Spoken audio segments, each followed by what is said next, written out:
Secretary of Defense Pete Hegseth, during a grilling by Democratic senators on the Senate Appropriations Committee, estimated that the cost of the Iran war is about $37.5 billion. That is so far. And Republicans on Capitol Hill are right now preparing another $95 billion budget package to fund the military and other administration priorities. As budgets are moral documents that measure what our collective priorities are as a nation, then this administration's priorities are bombs, military hardware and equipment, and funding in an unpopular war in Iran, which actually is not going very well, despite the administration's claims to the contrary. Not on feeding and housing struggling American families and citizens. Hegseth made his new estimation, which was up from earlier assessments, 3 days after the Pentagon announced the deaths of 3 additional U.S. service members, increasing the death toll to 17 since the war began on February 28th.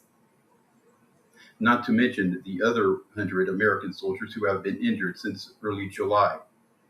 That's 17 American soldiers who should still be alive today and with their families and colleagues, but who are instead dead with families who are grieving due to Trump's unnecessary war of choice.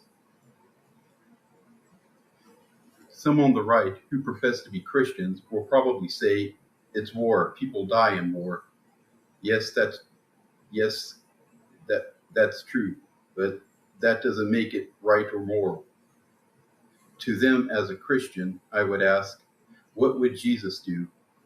Do you really believe that Jesus would be cheerleading this war, or any war for that matter? Jesus said, "Blessed are the peacemakers, for they shall be called the sons of God," not the war makers. It's also pro-life to be anti-war. Hegseth also said yesterday that the supplemental funding for the war that he was requesting was an urgent, necessary infusion of money, and said that the funds, along with President Trump's proposed $1.5 trillion defense budget, you read that right, you heard that right, $1.5 trillion was a generational investment into the military.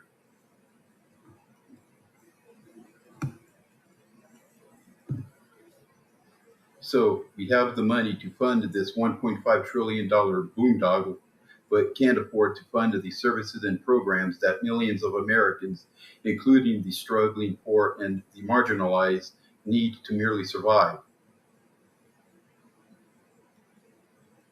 President Trump, during his campaign in 2024, ran as the anti-war candidate. He campaigned against forever wars. "I'm going to stop wars," he said. That looks like another broken promise. Seriously, MAGA Trump supporters, think for yourselves for once. Don't rely on right-wing media or Trump and Trumpist propaganda to do it for you. Stop drinking the Kool-Aid.